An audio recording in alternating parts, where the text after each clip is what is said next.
Archbishop Dito tayo ngayon sa John Ayuntun. event ng MAISO. Magandang hapon po International sa Religious inyong lahat.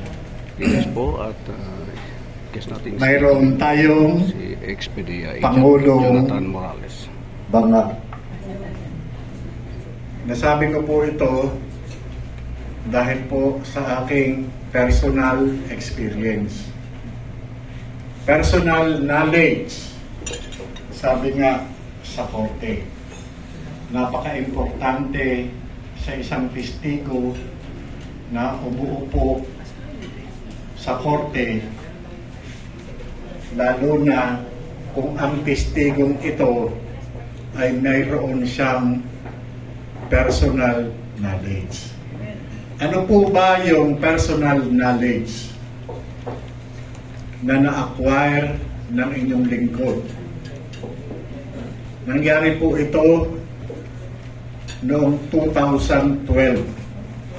Noong ako ay hepe ng Investigation Division ng Intelligence and Investigation Service ng Philippine Drug Enforcement Agency, kung saan ay nakatanggap kami ng detalyadong impormasyon kaugnay sa nangyayari at nagaganap na pag-session doon sa Rizal Tower sa Rockwell, Makati City. Nagmula po ito sa isang impormasyong ipinagkaloob sa dalawang empleyado ng Philippine Drug Enforcement Agency. Ang nagkaloob po ng impormasyon ay yung di umano kilalang anak-anakan ng isang Maricel Soriano. Nasabi ko po ngayon sa inyo ito upang ihatid sa inyo yung lihim na matagal ko nang itinatago sa publiko. Ito pong sikretong ito noong ipinagkaloob doon sa dalawang empleyado. Empleyado po, hindi po ahente. Yung unang naka-acquire ng initial information. Nangyari po ito doon sa tindahan ng baril at gawaan ng baril na matatagpuan sa may Araneta Avenue, kung saan itong sinasabing anak-anakan ni Maricel Soriano ay isa sa mga empleyado doon sa gun store. Nilapitan nito yung dalawang empleyado ng PDEA at sinabi nga kung papaano sila matutulungan dahil sa kanyang inahan na noong mga panahon iyon, noong 2012, ay lulong na lulong sa ipinagbabawal na gamot. Humahantong pa ito sa paglabas sa labas ng kondominyo doon sa may hallway. Humahantong pa ito na tumatakbo ito ng nakahubot-hubad. Wow. Kaya po ito lumapit sa dalawang empleyado ng PDEA noong panahon na yon ay naandoon sa gun store. Ang sabi niya, pwede ho niyo ba akong tulungan? Yun pong inahan ko kasi lulong na siya, pinagbabawal na gano'n. Nung kinausap ito, ang tanging hiling lamang niya ay marehab itong si alias Maria. Subalit, nung matanggap nung dalawang empleyado ng PDEA yung naturang impormasyon, ibinroker ito, inialok. Kumbaga, itong mga kustombreng ito, nangyayari po ito sa mga pulis o saan mang mga operating units. Gawain ito ng mga informant o informer na ang motivation ay pera. Sa aming mga ahente, kapag nakakatanggap kami ng mga information, tinitignan namin kung gaano katotoo o gaano ka-reliable yung ipinapasa sa aming information. Paano namin nalalaman yan? Sa pamamagitan ng motivation. Una, pera. Pangalawa, away. Pangatlo, kakumpetensya sa negosyo. Ganun po yun. So doon sa hinihingi na nagpapasa ng trabaho sa amin, hindi po namin makagat. Bakit? Ipapayag ka ba naman? Hati doon sa makukuwang drugs. Papayag ka ba naman doon sa makukuwang alahas? Papayag ka ba naman na hati pa rin kayo doon sa makukuwang baril? O ang pinakabatindi rito ay kapag umareglo o kumara. Hindi ibibigay ang trabaho para lamang sa kabayanihan. Ibinibigay ito para saan? Sa kapakinabangan. Kaya huhulihin, papatulan yung impormasyon. Bakit? Dahil pagka inuntog mo ito, kakara ito. Sino-sino ba yung mga subject yan? Sino-sino ba yung mga target? Artista, negosyante, anak ng mga milyonaryo, anak ng dating presidente, anak ng mga milyonaryo. Yan po yung mga personalidad. At yung isa doon ay isang senador ng Republika ng Pilipinas noong mga panahon na yun. Kaya po, nung malaman natin yung impormasyon na yun, hindi po tayo pumayag doon sa demand. Pero, kahit papano, nakapag-extract na tayo ng information. Ang ginawa po namin, nagsagawa po kami ng sikretong pag-iimbestiga. Chinek po namin yung katotohanan sa likod ng impormasyon matapos namin makuha yung ilang description ng mga personalidad, ganun din yung mga ginagamit nilang sasakyan at kung saan namin ito makikita. Nangyari po yung inaasahan namin. Dinukot po namin itong si Bong Dasa. Si Bong Dasa, isa sa mga kaibigang matalik nitong politician na dating senador nung panahon na yun. Asawa po ito dati ng isang beauty queen na isa sa mga Miss Universe at ama ng isang artistang babae.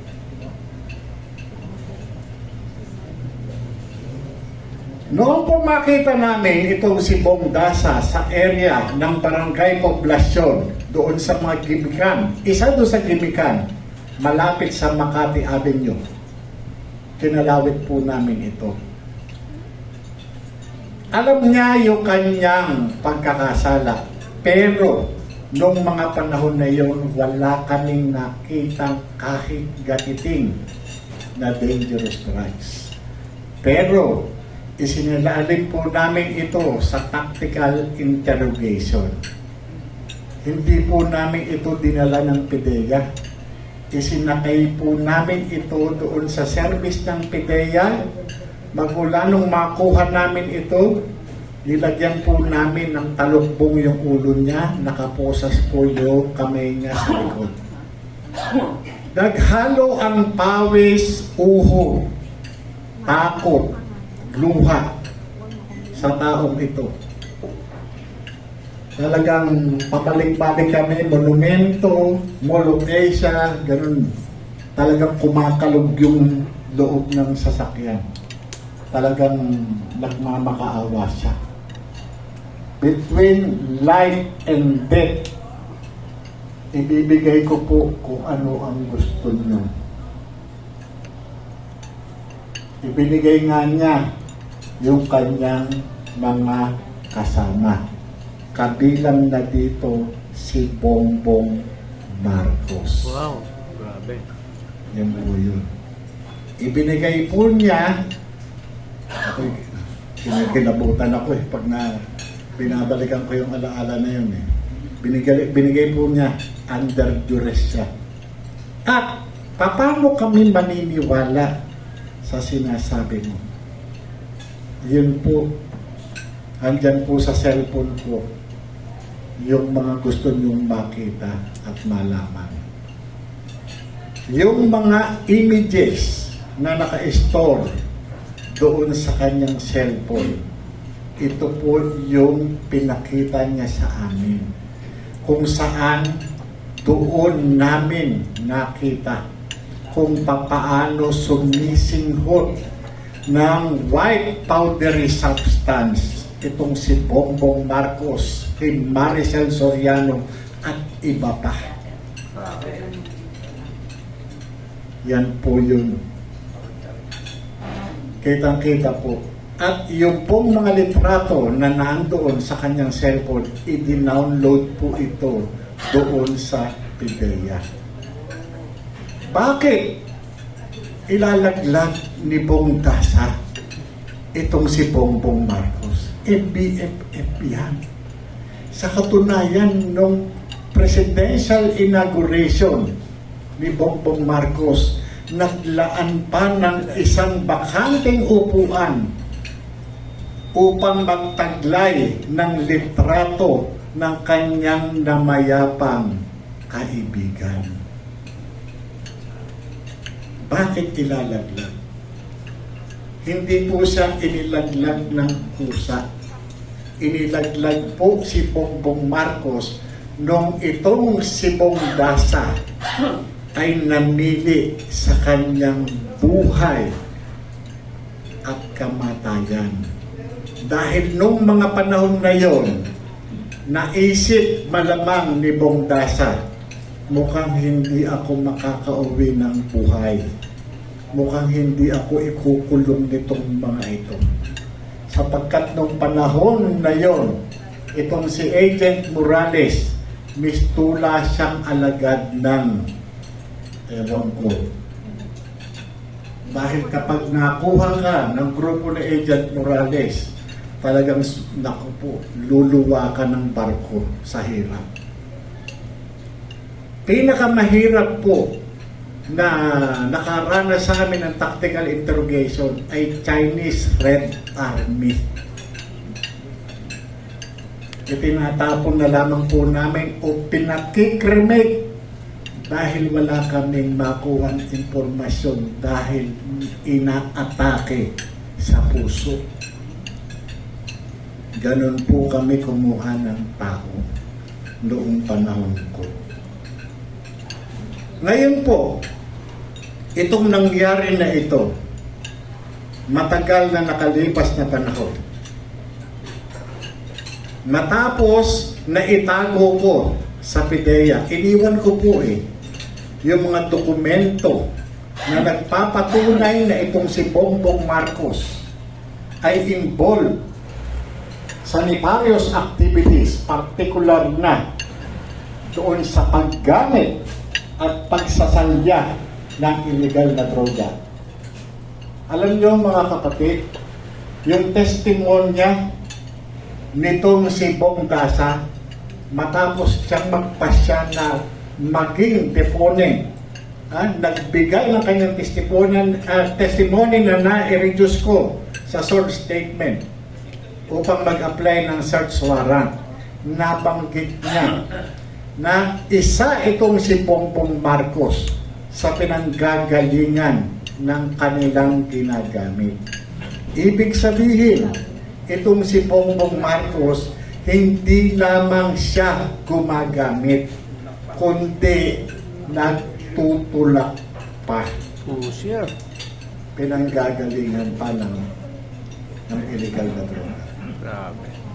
Ngayon, makalipas ang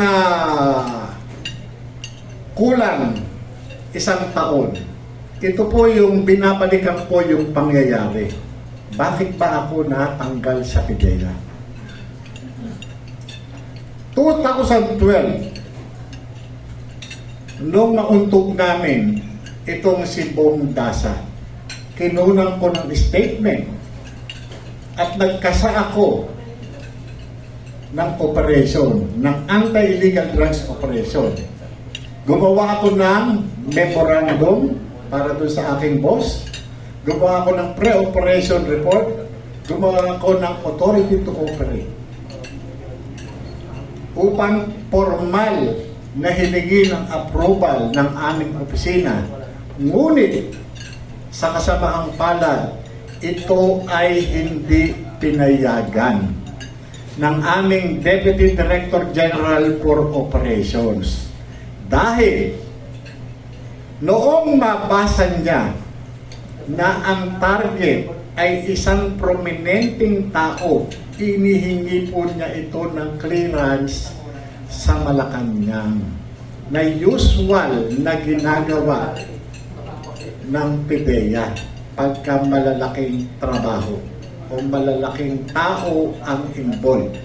Ang PIDEA ay nasa ilalim ng tanggapan ng Office of the President.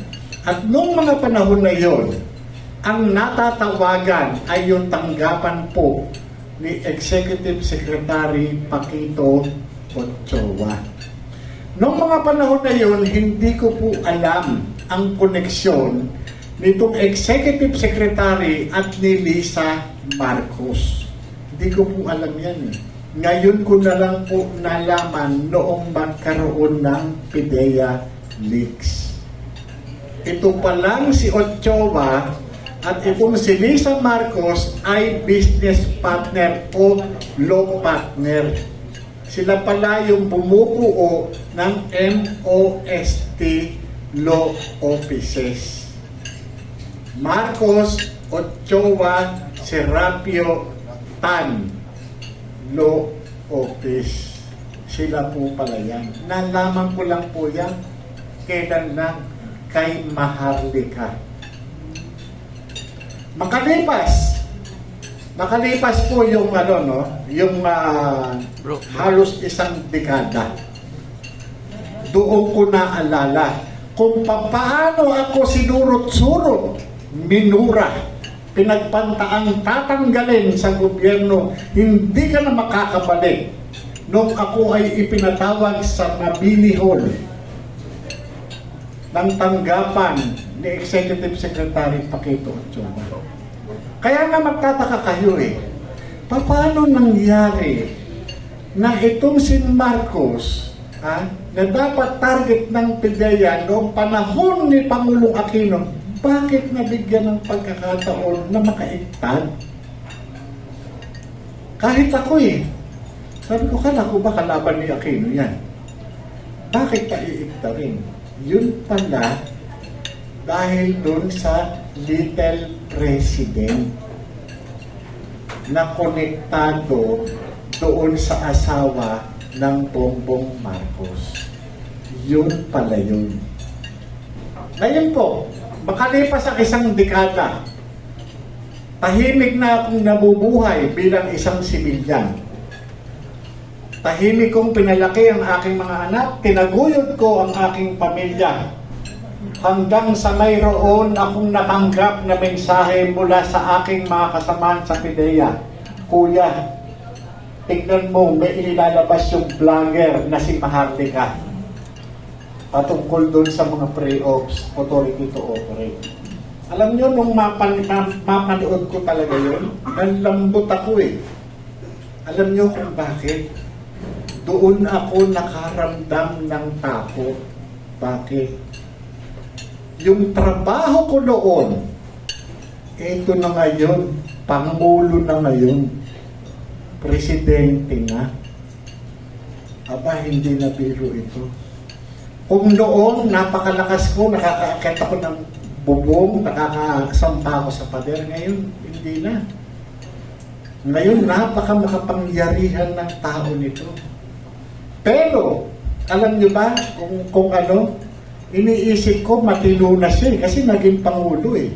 Hindi ako kumibo nung binanggit ni Pangulong Duterte yan sa balita doon sa isang rally na mayroong kandidato na adik. Hindi ako kumibo sapagkat ako po bilang isang dating alagad ng batas, nakatali po ako doon sa confidentiality clause. What you see, what you hear, when you leave it here. Yun po. Umasa po ako noon na yung mga trabaho na yon ay itutuloy. Pero hindi po pala itinuloy talaga. Yun po yung nangyari. Kaya nung malaman ko, itong mga deklarasyon ni Maharlika, ang unang reaksyon ko, naggalit ako sa kanya. Sabi ko talaga itong babaeng mangkukulam na to. Sabi ko yung gano'n, pahamak talaga to. Kasi nung mapanood ko siya, may hawak siyang may napanood akong video niya, may hawak siyang wand. Ginaganon niya. Sabi ko talaga mangkukulam to. Hindi ba niya alam talagang mapapahamak ako sa ginawa niya? Ngayon, ito ang classic. Yung nag-text sa akin, nagkaroon kami ng pag-uusap sa telepono. Tinawagan ko rin siya. Sabi niya, Kuya, papunta ako sa opisina ni Boss Franz. Ito yung aking boss. Papunta ako. Ayan, Kuya, naririnig ka niya. Sabi niya, boss, kasi boss ang tawag ko sa kanya, boss din ang tawag niya sa akin. Senior ako sa kanya sa pulis, senior siya sa akin sa PIDEA. Kaya, boss ang tawagan namin pareho eh.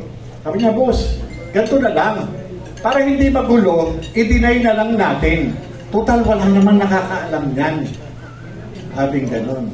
I-deny na lang natin para hindi magulo. Sabi ko, bakit i-deny? Bakit i-deny natin? Ako nakapirma dyan. Hindi, boss. Kasi ganito. Ikaw nasa labas na. Kami nandito pa sa loob. Direktor na kami. Direktor na ako. Ikaw andyan. Manahimik ka lang tayo para hindi magulo. Sabi ko, hindi po pwede yan. Sabi ko sa kanila. Ngayon, April to yun.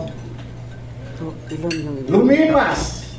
Hanggang April 7. Talagang ikinonsulta ko ito sa aking pamilya. Tinanong ako ng aking may bahay. Ang sabi ng may bahay ko, anong sabi ng boss mo? Sabi ko, i-deny na lang daw. Ang tanong niya, hindi ka ba mapapahamak? Sabi ko, yun nga lang.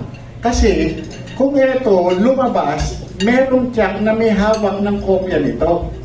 At kapag ito, nagkaanuhan, nagkamateryalan, panibagong kaso na naman.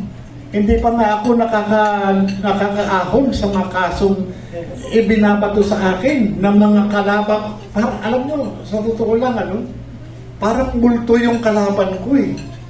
Para ako nakikipaglaban sa mga multo na hindi ko nakikita.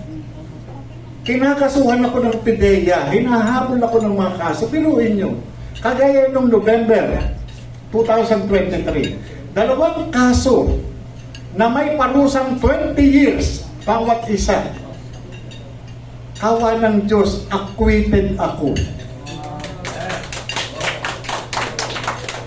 Binuin nyo, kung ako ay tinamaan, 40 anyos ang ipupunuin ko sa loob ng kulungan.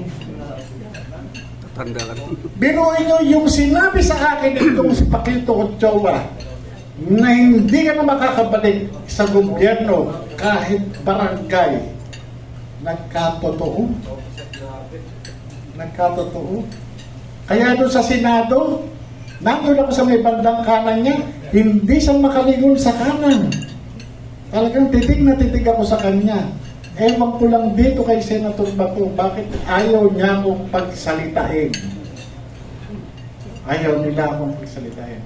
Alam nyo, dumating sa akin sa point, noong April 2, matapos ilabas ni Maharlika yung mga dokumento. Tinakpan niya nga yung pangalan, pero yung buntot ng pirma, alam na alam ng mga kasamahan ko, alam na alam din ng pamilya ko na ako yun. Saan ka ba naman nakakita doon sa dokumento? Mahigit isang dekada na ang nakaraan. Yung mga sasakyan noong mga panahon na yun, nagtagpo-tagpo doon sa dokumento. Yung aking cellphone number na Sun Cellular, wala na atang Sun ngayon, ano? Yun pa rin yung nandun. Kaya nga, nung pinag-aaralan ni Senator Bato, sabi nga niya, imposible magkita-kita ito. At kinumpirma ito ni General Lasso. Itong sasakyan na ito kay Morales. Itong sasakyan na ito sa PIDEA. Itong sasakyan na ito kay Francia. Kinumpirma niya yung mga sasakyan kung sino-sino may-ari. Napaka-imposible. Kahit tayo rito may mga sasakyan, kapag naibenta na natin yung mga sasakyan natin, hindi na natin halos maaalala eh. Ultimong plaka niya o mga ano niyan, di ba? Hindi na eh. Pero yun, yung dokumento na yun, na 2012, yun, nandun. Yun yung trabaho kay Maricel Soriano. At kinumpirma ito ni Maricel Soriano na siya yung may-ari ng unit at ibinenta niya ito Agosto 2012. Marso yung sanang nakatakda naming operation. Ibig sabihin, nung panahon na yon, siya pa ang may-ari, siya pa ang nakatira. At kumukumpirma doon sa sinasabi ni Bong Dasa na itong possession ay nangyayari doon sa address kung saan si Maricel Soriano ang nakatira. Yan po yun. Kaya po, yung pagitan ng April 2, nung malaman ko ito, nagdasal po kami, nanalangin kaming mag-anak. Inihingi po namin ng guidance sa Panginoong Diyos kung ano yung dapat namin gawin hanggang sa magpasya kami. Namili kami dun sa tama. Magsisinungaling ba kami? I-deny na lamang namin na ito ay nag-e-exist? I-deny na lang ba namin na itong impormasyon ay natanggap ng PIDEA? Itong mga dokumentong ito ay ginawa? Mas nanaig po yung pagkiling namin sa pagsasabi ng katotohanan.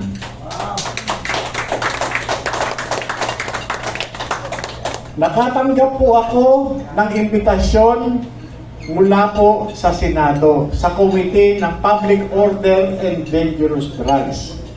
Buo po ang pag-asa ko na yung kanilang ginawa at pinadalang imbitasyon ay mabibigyan ako ng pagkakataon upang magbigay linaw sa likod ng mga dokumento na ipinakita ni Maharlika. Pero nagkamali po ako. Mukhang ito po yung umpisa ng delubyo sa buhay naming mag-anak. Yung inaakala po namin na ang katotohanan na magpapalaya sa iyo ay mukha pong baligtad noong ako ay iniupo na doon sa Senate investigation. Ito po yung naranasan ko. Sapagkat noong magpunta ako, nung araw na ako ay patawag, dala ko lang sa lawal ko. Ang layo pa ng parking doon sa Senado. Hindi ka pala pwedeng makakapag-park doon sa mismong Senado. Magpapark ka, malapit pa rin sa film center. Lalakarin mo pabalik doon sa Senado. Tignan nyo yung ano ko. Tapos, yung mga kasama ko. Sa bagay, inaasahan ko po yun na sila hindi papanig sa akin. Sapagkat kung pumanig sila sa akin, wala silang mapapala sa akin. Kapag papanig sila sa akin, mawawala yung pagkain nila sa mesa. Yun po yung nangyari sa akin. Sa halip na alamin nila yung nilalaman ng mga dokumento, sa halip na alamin nila yung katotohanan sa likod ng report na gumagamit ng iligal na droga itong si Bongbong Marcos, ay nagkaroon pa po ng pagsasabwatan sa pagitan po ng mga nagpapatupad ng batas. Ito po yung PIDEA at po pati po ng mga miyembro ng Senado. Yun po yung masakit na nangyari sa akin. Ipinakulong po nila ako. Ang sabi ng mga anak ko, Daddy, sino po ang tutulong sa atin? Sabi ko, bahala ang Diyos. Sabi ko gano'n. Alam nyo, para akong binagsakan ng langit at lupa noong mga panahon na yon. Hindi ako makaiyak sa mga anak ko. Hindi ko matiyak. Hindi ako makapagbigay ng tiyak o assurance sa aking asawa. Sabi ko noon, hayaan nyo. Sabi ko, hindi tayo pababayaan ng Diyos. Wala akong kilala na isog, wala akong kilala na sino man. Alam nyo, ang kapangyarihan ng Diyos, talagang hindi mo masusubukan. Hallelujah. Hindi mo masusubukan. Alam nyo, yung simpleng panalangin naming mag-anak, ayan, dumating si Jinggoy, bumaba. Sabi niya, ano? Aamin ka na ba? Sabi niya gano'n. Alam mo, hindi ako naniniwala na walang malaking tao sa likod mo, na ganyan kang katapang. Ha? Sinagot-sagot mo na ako, pinahiya mo pa ako. Sabi sa akin ni Jinggoy. Ano? Aminin mo na. Inutusan ka ni Duterte. Si Duterte nasa likod mo. Inisatan ang buhay ko.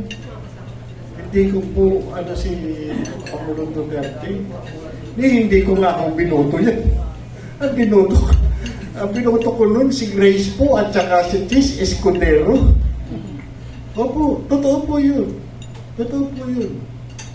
Kaya nga sabi ko, nung dumating yung ano ng Diyos, kapangyarihan, alam nyo, mga netizen, kayo mga nandito siguro, na nandito, kayo po ang yumanig doon sa Senado. Bumaba si Chis Escudero 2 beses. Ang sabi niya sa akin, Agent, kumusta ka na? Hindi ako nagpakulong sa iyo, ha, si Jinggoy.